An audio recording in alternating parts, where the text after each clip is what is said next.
আসসালামু আলাইকুম, সবাইকে স্বাগত জানিয়ে আমরা আরও একটি পর্ব শুরু করছি। এ পর্বে আমরা মূলত এমন একটি স্ট্রাকচার নিয়ে আলোচনা করছি যে স্ট্রাকচারে সাবজেক্টের পর need to have or needs to have, এরপরে আমাদের নাউন এবং সাথে কিছু এক্সটেনশন থাকতে পারে এই ধরনের বাক্য।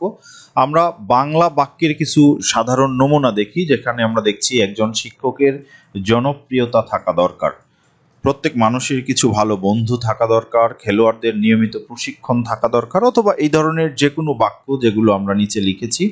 প্রত্যেকটা বাক্যতে আমরা যে কমন জিনিস দেখছি সেটা হচ্ছে থাকা দরকার।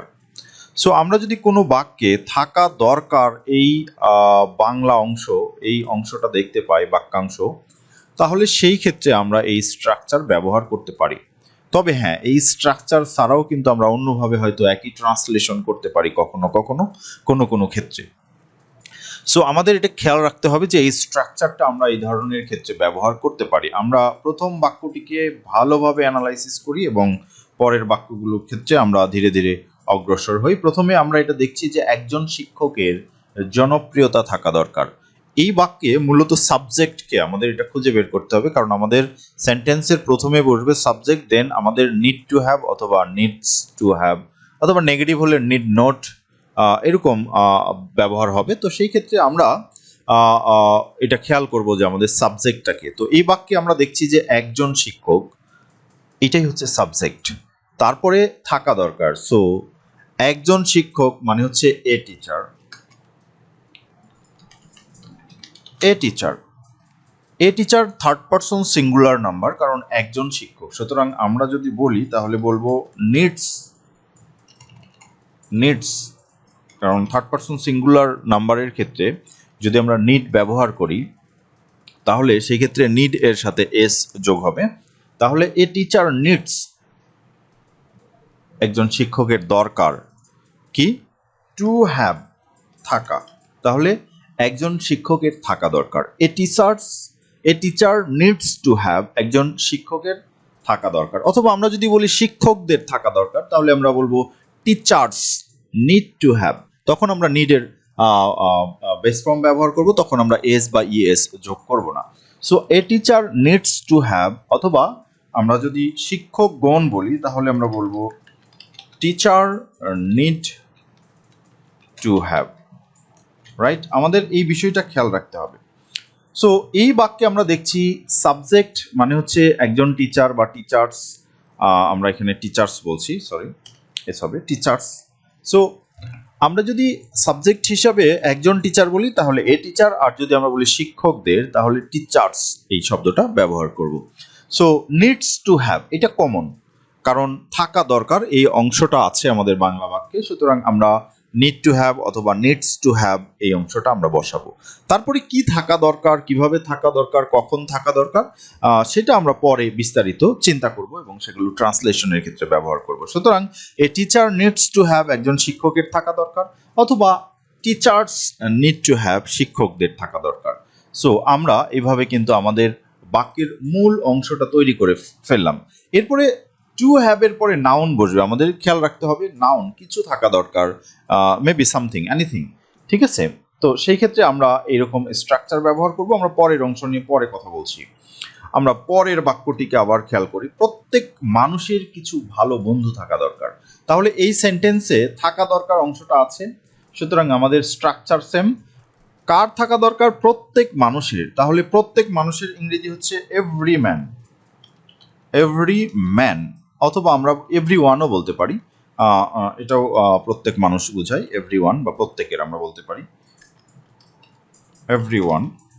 এভরি ওয়ান একটা থার্ড পারসন সিঙ্গুলার নাম্বার, বা এভরি ম্যান একটা third person singular number. Every man বা every one third person singular number হওয়ার কারণে আমাদের নিড ভার্বের সাথে এস যোগ হবে। So every one needs to have, প্রত্যেকের থাকা দরকার, অথবা every man needs to have, প্রত্যেক মানুষের থাকা দরকার। কি থাকা দরকার আমরা সেটা পরে বলছি। সো ভালো বন্ধু থাকা দরকার, সেটার ইংরেজি আমরা পরে করব। আমরা এইভাবে কিন্তু চিন্তা করতে পারি। খেলোয়াড়দের নিয়মিত প্রশিক্ষণ থাকা দরকার, সো এখানেও কিন্তু খেলোয়াড়দের থাকা দরকার। সো আমি যদি একজন খেলোয়াড়ের থাকা দরকার বলি তাহলে বলবো আ খেলোয়াড়, এ প্লেয়ার। খেলোয়াড়ের ইংরেজি হচ্ছে প্লেয়ার, সো এ প্লেয়ার। অথবা আমরা যদি বলি খেলোয়াড়দের তাহলে আমরা বলবো প্লেয়ার্স, প্লেয়ার্স মানে খেলোয়াড়দের, যেহেতু প্লেয়ার্স খেলোয়াড়দের থার্ড পারসন সিঙ্গুলার নাম্বার এটা না, তাহলে সেই ক্ষেত্রে এটার প্লুরাল ফর্ম ব্যবহার হওয়ার কারণে বা এটা থার্ড পারসন সিঙ্গুলার নাম্বার না হওয়ার কারণে আমরা নিড ব্যবহার করব। So need to have, so players need to have, খেলোয়াড়দের থাকা উচিত। তাহলে তোমার এ বিষয়ে ধারণা থাকা উচিত, তাহলে তোমার থাকা উচিত। সো ইউ, ইউ এর সাথে আমরা জানি ভার্বের বেস ফর্ম বসে। So you need to have, you need to have, তোমার থাকা দরকার। কি থাকা দরকার আমরা সেগুলো নিয়ে পরে কথা বলবো যে তোমার কি থাকা দরকার। সো আমরা এই বাক্যের মূল অংশটাকে ট্রান্সলেট করে ফেলছি। এখন এখানে বলছে আমাদের উচ্চাকাঙ্ক্ষা এবং বিলাসিতার জীবন থাকার দরকার নেই, আমাদের দরকার নেই। তাহলে আমাদের দরকার, we need to have, right? এটা হচ্ছে আমাদের দরকার, আমরা বলছি উই নিড টু হ্যাভ, আমাদের দরকার। অথবা যদি আমরা বলি যে আমাদের দরকার নেই, তাহলে we need not to have, আমরা এভাবে বলতে পারি, we need not to have, আমাদের থাকার দরকার নেই। উই নিড টু হ্যাভ আমাদের থাকার দরকার, আমাদের থাকার দরকার নেই হচ্ছে we need not to have. অথবা এই অংশটাকে কিন্তু আমরা নিড নট টু হ্যাভ এর পরিবর্তে কিন্তু উই ডো নট নিড এটাও বলতে পারি। সো আমরা যেটা বলেছিলাম যে আমরা এই একই সেন্টেন্সকে ডিফারেন্ট উপায়ে কিন্তু আমরা ট্রান্সলেট করতে পারি। তাহলে আমরা বলবো উই নিড নট, আমরা নিড নট বলতে পারি, অথবা আমরা বলতে পারি উই ডো নট নিড। তাহলে আমরা বলছি we do not need to have. So আমরা we do not need to have এটাও বলতে পারি যে আমাদের দরকার নেই, ঠিক আছে, আমাদের থাকার দরকার নেই। We need not to have, অথবা আমরা বলতে পারি we do not need to have, আমাদের থাকার দরকার নেই। তারপরে কি সেটা আমরা পরে আলোচনা করছি। আমরা পরের যে বাক্যটা দেখছি সেখানে বলা আছে রেখা বলে যে তার আমার জন্য কোনো অস্থিরতা থাকার দরকার নেই। সো রেখা বলে যে, এখানে সাবজেক্টটা খুঁজে বের করতে হবে। রেখা বলে যে এই অংশটা বাক্যের মূল অংশ নয়, হ্যাঁ, এই অংশটা আমরা বাক্যের মূল অংশ হিসেবে দেখছি না, এটা অ্যাডিশনাল পার্ট। তার জন্য আমার কোনো অস্থিরতা থাকার দরকার নেই। তাহলে আমার থাকার দরকার নেই, I need not to have, আমার থাকার দরকার নেই। তাহলে সাবজেক্টটা হচ্ছে আমি, সুতরাং আমরা লিখছি I need not to have, আমার থাকার দরকার নেই, ঠিক আছে, আমার থাকার দরকার নেই। রেখা বলে যে এই অংশটা আমরা পরে সামনে লাগিয়ে দিব, তাহলেই কিন্তু আমাদের ট্রান্সলেশনটা হবে আই নিড, আমার থাকার দরকার নেই। কার থাকার দরকার নেই? আমার থাকার দরকার নেই। কি থাকার দরকার নেই আমরা সেই অংশটা পরে আলোচনা করব। আমি পরের যে সেন্টেন্স সেখানে দেখছি যে আমি মনে করি যে খেলার ব্যাপারে তোমার কোনো ধারণা থাকার দরকার নেই। তাহলে কার থাকার দরকার নেই? তোমার থাকার দরকার নেই, আমি মনে করি। সো আই থিঙ্ক দ্যাট, আমি মনে করি, সেটা আমরা পরে বলবো। বাট আমরা বলছি এখানে মূল বাক্য তোমার থাকার দরকার নেই। তাহলে you need not to have, অথবা আমরা এটা বলতে পারি you do not need to have, আমরা এইভাবেও কিন্তু করতে পারি, you do not need to have, আমরা এটাও বলতে পারি। সো আমরা এই অংশটা পরে আলোচনা করব, আমরা হয়তো অন্য স্ট্রাকচারে তখন এইভাবে বলতে পারি। বাট আমরা যেহেতু নিড নট বা নিড টু হ্যাভ অথবা নিড নট টু হ্যাভ এর কথা বলছি, তাই আমরা আমাদের স্ট্রাকচারটা সেম রাখছি, পরের অংশটা আমরা পরে বসাবো। তাহলে আমাদের লাস্ট এবং শেষ বাক্য এখানে যেটা দেওয়া আছে, দেশের উন্নত শিক্ষা ব্যবস্থা থাকা দরকার। কার থাকা দরকার? দেশের থাকা দরকার। The country needs to have, right? The country, দেশের, the country needs to have, তাহলে দেশের থাকা দরকার। দেশের থাকা দরকার, কি থাকা দরকার সেটা আমরা বলছি যে এটা নাউন, এবং এরপরে যদি আরো কোনো অংশ থাকে সেটা আমরা এক্সটেনশন হিসেবে বসাবো। সুতরাং আমরা আবার শুরুর সেন্টেন্স থেকে এক এক করে আসি যে আমাদের সেন্টেন্সের স্ট্রাকচার অনুযায়ী ট্রান্সলেশনটা কি হবে। So A teacher needs to have, একজন শিক্ষকের থাকা দরকার। কি থাকা দরকার? জনপ্রিয়তা। তাহলে একজন শিক্ষকের থাকা দরকারের ইংরেজি হচ্ছে a teacher needs to have আর কি থাকা দরকার সেটা হচ্ছে আমাদের নাউন, যে বিষয়টা নিয়ে আমরা কথা বলছি। তাহলে জনপ্রিয়তার ইংরেজি হচ্ছে পপুলারিটি। সো একজন শিক্ষকের কি থাকা দরকার? এ teacher needs to have popularity. একজন শিক্ষকের জনপ্রিয়তা থাকা দরকার। এখন আমরা বলছি শিক্ষকদের জনপ্রিয়তা থাকা দরকার, তাহলে বলবো teachers need to have popularity. তাহলে আমাদের ট্রান্সলেশনটা হয়ে গেল। তাহলে আমরা যদি বলি একজন টিচারের জনপ্রিয়তা থাকা দরকার, তাহলে বলবো এ teacher needs to have popularity. অথবা আমরা যদি বলি শিক্ষকদের জনপ্রিয়তা থাকা দরকার, তাহলে বলবো teachers need to have popularity. So এটা গেল আমাদের প্রথম বাক্য। দ্বিতীয় বাক্যে আমরা যেটা বলছি, প্রত্যেক মানুষের কিছু ভালো বন্ধু থাকা দরকার। তো আমরা এতক্ষণ ধরে ট্রান্সলেশন করেছি প্রত্যেক মানুষের থাকা দরকার, সেটার ইংরেজি আমরা বলেছি এভরি ম্যান। এভরি ম্যান, প্রত্যেক মানুষের নিডস টু হ্যাভ থাকা দরকার। তাহলে প্রত্যেক মানুষের থাকা দরকারের ট্রান্সলেশন হয়ে গেছে কি থাকা দরকার? কিছু ভালো বন্ধু। কিছু ভালো বন্ধু এর ইংরেজি হচ্ছে সাম, মানে কিছু, গুড মানে হচ্ছে ভালো, তাহলে সাম গুড ফ্রেন্ডস, বহু বচন, মানে সাম ফ্রেন্ড এটা বহু বচন, কিছু বন্ধু এটা বহু বচন, এই জন্য আমরা বলবো FRIENDS। সো আমরা যে ট্রান্সলেশন করলাম সেটা হচ্ছে every man needs to have some good friends। অথবা আমরা বলতে পারি everyone needs to have some good friend। প্রত্যেকের ভালো বন্ধু থাকা উচিত, প্রত্যেকের ভালো বন্ধু থাকা উচিত, অথবা প্রত্যেক মানুষের ভালো বন্ধু থাকা উচিত। তাহলে সেই ক্ষেত্রে আমরা আমাদের ট্রান্সলেশনটা উপযুক্ত শব্দ দিয়ে করব। আমরা যদি প্রত্যেক মানুষের বলতে চাই তাহলে বলবো এভরি ম্যান, বাট আমরা যদি বলি প্রত্যেকের তাহলে বলবো এভরিওয়ান। সো অ্যাপ্রোপ্রিয়েট ওয়ার্ড কিন্তু আমাদের ডিল করতে পারতে হবে, তা না হলে কিন্তু আমাদের ভাবার্থ হয়ে যাবে। ভাবার্থ সবসময় অ্যাকুরেট ট্রান্সলেশন করতে পারে না। সো আমাদের এটা খেয়াল রাখতে হবে। খেলোয়াড়দের নিয়মিত প্রশিক্ষণ থাকা দরকার। So players need to have, খেলোয়াড়দের থাকা উচিত, কি থাকা উচিত? নিয়মিত প্রশিক্ষণ। নিয়মিত এর ইংরেজি হচ্ছে রেগুলার, প্রশিক্ষণের ইংরেজি হচ্ছে ট্রেনিং। তাহলে আমরা বলবো রেগুলার ট্রেনিং। সো আমরা যদি বলি খেলোয়াড়দের নিয়মিত প্রশিক্ষণ থাকা উচিত, থাকা দরকার, তাহলে বলবো players need to have regular training, right? তাহলে আমরা বলছি players need to have regular training. Regular training তার মানে হচ্ছে নিয়মিত প্রশিক্ষণ। তোমার এ বিষয়ে ধারণা থাকা দরকার। So you need to have, তোমার থাকা দরকার এ বিষয়ে ধারণা। তাহলে এ বিষয়ে ধারণা হচ্ছে অ্যান আইডিয়া অ্যাবাউট ইট। এ বিষয়ে ধারণা, অ্যান আইডিয়া একটি ধারণা, অ্যাবাউট ইট এই বিষয়ে। সো আমরা বলতে পারি an idea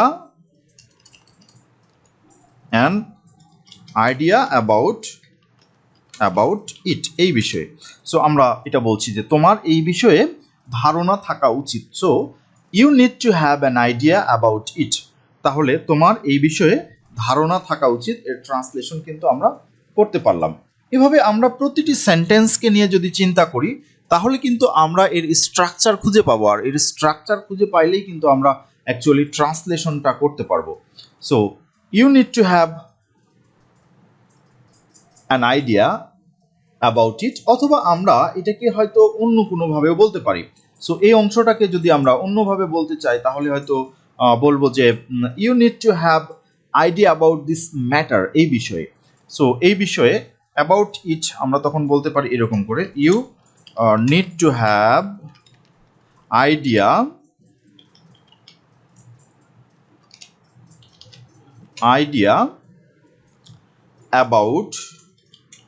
about this matter. This matter মানে হচ্ছে এই বিষয়। সো তোমার এই বিষয়ে আইডিয়া থাকা উচিত। You need to have idea about this matter, or you need to have an idea about it. ইহা সম্পর্কে যদি আমরা বলি, ইহা মানেও এই বিষয় বোঝায়, সুতরাং আমরা ইহা নিতে পারি, অথবা আমরা দিস ম্যাটার এই বিষয় একবারে শাব্দিক ট্রান্সলেশনটাও করতে পারি। তাহলে আমাদের উচ্চাকাঙ্ক্ষা এবং বিলাসিতার জীবন থাকার দরকার নেই। উই নিড টু হ্যাভ মানে হচ্ছে আমাদের থাকা দরকার, আর we do not need to have অথবা we need not to have আমরা যদি বলি আমাদের থাকার দরকার নেই, তাহলে আমরা বলছি we need not to have a life, একটি জীবন, রাইট? একটি জীবন, আমাদের একটি জীবন থাকা উচিত নয়। সো এ লাইফ, তাহলে আমরা বলছি আমাদের জীবন থাকার দরকার নেই। We need not to have a life, আমাদের জীবন থাকার দরকার নেই। কিসের লাইফ? লাইফ অফ হাই, উচ্চাকাঙ্ক্ষা, হাই অ্যাসপারেশন মানে হচ্ছে উচ্চাকাঙ্ক্ষা, তাহলে আমরা বলবো হাই হাই অ্যাসপারেশন, অ্যাসপাইরেশন এবং কি অ্যান্ড এবং বিলাসিতা, বিলাসিতা হচ্ছে লাক্সারি, সো লাক্সারি। তাহলে আমাদের ট্রান্সলেশনটা হচ্ছে we need not to have a life of high aspiration and luxury, তাহলে আমাদের দরকার নেই একটি জীবন উচ্চাকাঙ্ক্ষা এবং বিলাসিতার। তাহলে আমরা এইভাবে বলতে পারি, অথবা আমরা বলতে পারি we do not need to have a life of high aspiration and luxury. So এইভাবে কিন্তু আমরা আমাদের ট্রান্সলেশনটা করতে পারি। আমাদের জাস্ট এখন ভোকাবুলারি জানতে হবে। আমরা যদি স্ট্রাকচারটা জানার পর ট্রান্সলেশন করতে চাই প্রত্যেকটি সেন্টেন্সকে, তাহলে কিন্তু আমাদের পর্যাপ্ত ভোকাবুলারি সম্পর্কে জানতে হবে। আমরা হয়তো পরবর্তীতে কোনো একটি সিরিজে আমরা ভোকাবুলারি কিভাবে ইমপ্রুভ করা যায়, কি কি রেগুলার কমিউনিকেশনের জন্য আমাদের কি কি ওয়ার্ড সম্পর্কে ভালো জানা যায়, সেগুলো নিয়ে আমরা আলোচনা করব। So we need not to have or we do not need to have, so আমরা আমাদের ট্রান্সলেশনটা এটা আগেই বলেছি। রেখা বলে যে তার জন্য আমার কোনো অস্থিরতা থাকার দরকার নেই। ঠিক আছে, আমার কোনো অস্থিরতা থাকার দরকার নেই। I need not to have অস্থিরতা। So restlessness, so I need not to have any restlessness, অস্থিরতা।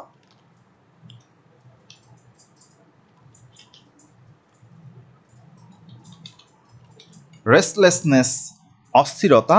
I need not to have any restlessness for her or about her, আমরা যদি বলি আমার রেখা বলে যে তার জন্য, for her, right, for her তার জন্য। তাহলে I need not to have any restlessness for her, আমার তার জন্য কোনো অস্থিরতা থাকার দরকার নেই। বাট এর শুরুতে আছে রেখা বলে, Rekha says, right, Rekha says, third person singular number হওয়ার কারণে রেখা এর শেষে আমরা এস অথবা ইএস যোগ করলাম। তাহলে রেখা সেইস দ্যাট, আমরা এখানে দ্যাট নিতে পারি, অথবা দ্যাট ছাড়াও আমরা বলতে পারি। সো আমরা যেহেতু আছে আমরা দ্যাট নিতে পারি। So Rekha says that I need not to have any restlessness, কোনো অস্থিরতা, অথবা আমরা বলতে পারি অ্যানি কাইন্ড অফ টেনশন, আমরা বলতে পারি।